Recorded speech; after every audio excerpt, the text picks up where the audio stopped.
I want to be sure that those of you who are new to UCSD are feeling fully welcome. So I want to welcome you into the tradition of midterms, which you may not have known yet, have no real beginning and no real end. It's never too early to have a midterm, never too late to have a midterm.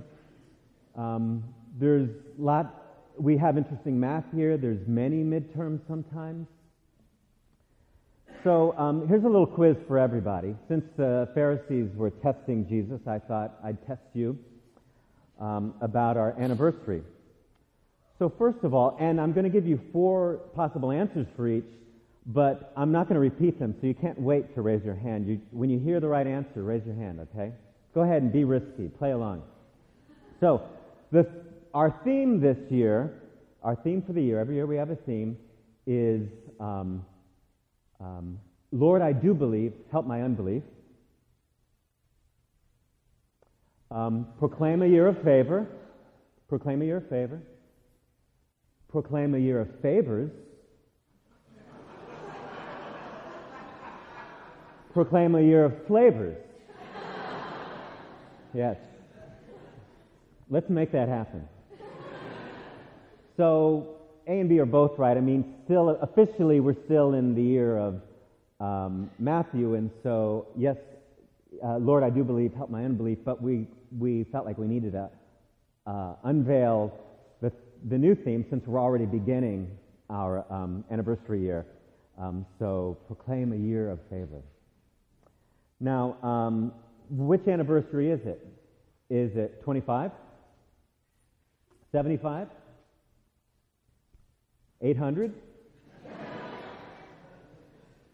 50. Yes, it is 50, although Father John Paul and I, we don't look quite this old, but we're celebrating our 800th anniversary, as it's the 800th anniversary of the Dominican order this year. Now, 50 years is a great biblical number. It's the Jubilee year. Now, during the Jubilee year, slaves were to be freed. The land was to be left fallow.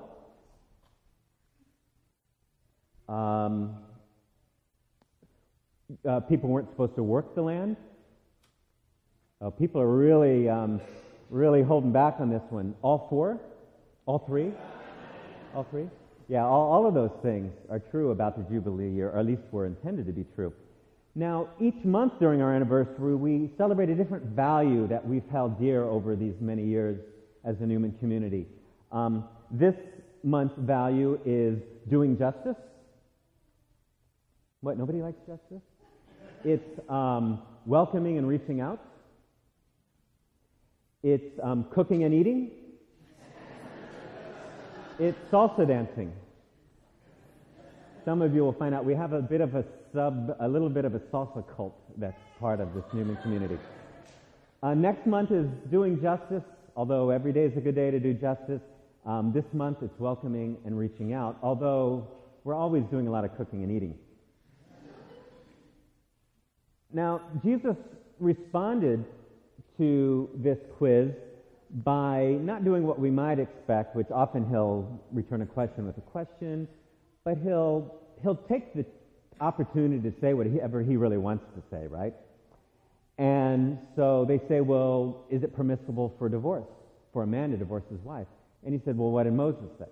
And they said, well, he can write a bill of dismissal or bill of divorce and dismiss his wife, which is a very liberal interpretation of the passage in Deuteronomy that they're talking about, which says, it's a little more defined than that. It's not like you can just dismiss her. And then, and that passage was actually trying to limit divorce. What it was trying to do is protect women, because women would be so vulnerable without a husband at that time, especially after they'd already moved out from their family. So here they are, a woman and her children without a source of income. And so the Old Testament passage was trying to limit divorce, which was very much accepted in the area. Well, of course, the disciples, when they get back to the house, have to push things. So Jesus gets even more specific, and he says, okay, well, we'll call it adultery. And now he plays totally fair. He says the woman can't divorce the husband either. And then remarry. I forget what it said, but since I'm not remembering that well, by the way, just to clarify, in our church teaching is it's not divorce, but it's divorce without an annulment, and then remarriage without that annulment, that then causes consequences of then technically people aren't invited to communion and all that. So it's not just the divorce. So he says that, and Jesus is really trying to, again, to protect the dignity of women, I would say. And we get the passage from Genesis today. He quotes that passage about the two becoming one. And that fuller passage we got today about the creation of Eve. Now, a feminist like me might want to be offended by the idea that God could just make Eve out of the man's rib and that he made her second. Was it an afterthought? But I'm thinking, well, let's say, what about this? What about if God now thought human 1.0 had a few faults? Let's try human 2.0. He had been, you like that? You know, he had practiced. He was so practiced, all he needed was a rib. Now online, you'll find out all kinds of interesting things, people talking about this passage about how, well, the rib is one of the few bones or only bones, I don't know, that can reconstitute itself, and or something like that. And it's DNA rich, and I'm probably getting that all wrong. But, and here's the other thing, is it's translated, so God is making him a helper, but that helper isn't like an underling. It's like a companion. It's somebody to walk with him and really work with him and be with him. So again, the dignity of women. And I think probably this Newman community has done a decent job over the years of celebrating the dignity of women. I mean, women were right there at the founding of our community 50 years ago. And some women who were there early on are still part of this community in early decades and really very important to our community. So something to celebrate. Now, another interesting thing is with our Burundi Border Barrio outreach. With our Burundi outreach, we're working with Burundi Friends International, which was founded by women from this community. And one thing that Burundi Friends International does is try to do economic empowerment of women in Burundi. Remember when we helped buy, was it goats? Goats, yeah. And so the dignity of women is being held up in today's readings. And we get like an extra gospel today. We could have stopped there, but then there's the dignity of children. The disciples try to stop the children from coming, and Jesus says, stop that. Let them come. And whoever doesn't accept the kingdom like one of these little ones doesn't deserve the kingdom. Now, I don't know exactly what that means, something to go home and ponder. What does it mean to accept the kingdom like these little ones, like these children? But here again, children, while not so many in our community as in a typical parish, children are very dear, maybe partly because of that, in our community, and always have been. And some children who were children 50 years ago, I'm thinking like a Maureen Holinsky. She was a child right at the beginning, and now she's still part of our community, and her parents. Did any of you know who, let's see, oh shoot, I forgot how to pronounce it. Malala Yousafzai, I think is her name. Anybody know who I'm talking about? So there's a movie coming out about this. I think she's 18 or 19-year-old young woman from Pakistan. There's a documentary coming out, probably coming to town soon here in a week or two. And I think it's called He Called Me Malala, meaning her father called her Malala. And it's about this girl who, by the time she was 11, she was standing up for education for girls in Pakistan, standing up against the very dangerous Taliban, which is why when I think she was 15, she was shot by the Taliban in the head, and she recovered. You'll see if when she talks, one side of her face still droops a little bit.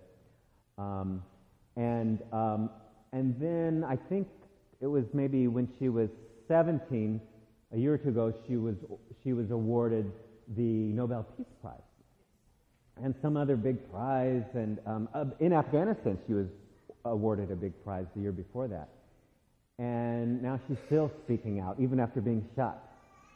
And she's just a normal young woman.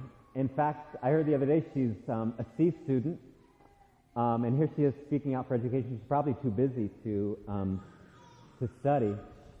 And they show her, fighting with her little brothers and everything. And she's got a great sense of humor. And there's plenty of interviews, including she was on the Stephen Colbert recently, that you can watch on TV. Malala. And then I saw Michelle Obama interviewed too, and she's also pushing education in the United States for girls especially. And so here, not just women, not just children, but female children are especially being spoken for in these situations because they really need speaking for. I mean, everybody needs speaking for. And women and children, of course, the dignity of women and children needs to be lifted up because women and children are the greatest sufferers of war, the greatest sufferers of poverty, and the poor people are the greatest sufferers from climate change. And so today we remember the dignity of women and children, and yes, the dignity of all human beings. God became human. God became human to show us our dignity, to restore our dignity. Christ suffered for and with us. And through Christ's life, through Christ's Spirit, we become brothers and sisters with all. Everyone in the world is our brothers and sisters. Creed, color,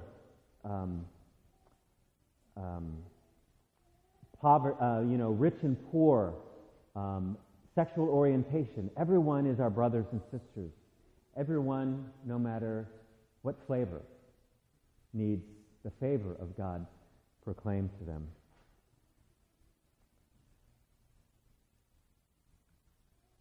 In his letter about the environment and climate change, Pope Francis reminds us that we're a part of creation and that all of creation has a God-given dignity. All creation, especially all other creatures, have a God-given dignity. We're one of those creatures, given dominion, but dominion meaning not domination, but tending to, taking care of, maintaining for future generations. And we have some great opportunities to reflect on the Pope's letter on the environment coming up. November 1st, after Mass that Sunday, we have an all-community gathering to look at that letter in a very brief way and also really talk about how we can put that into practice in our lives, personally and as a community. And we have other opportunities coming up to discuss the Pope's letter on the environment. Some really great stuff about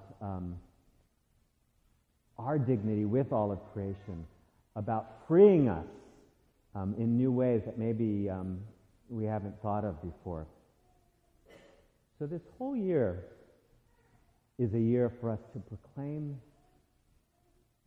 God's favor, proclaim a whole year of favor to all those who maybe have forgotten about their dignity, or others have forgotten about their dignity.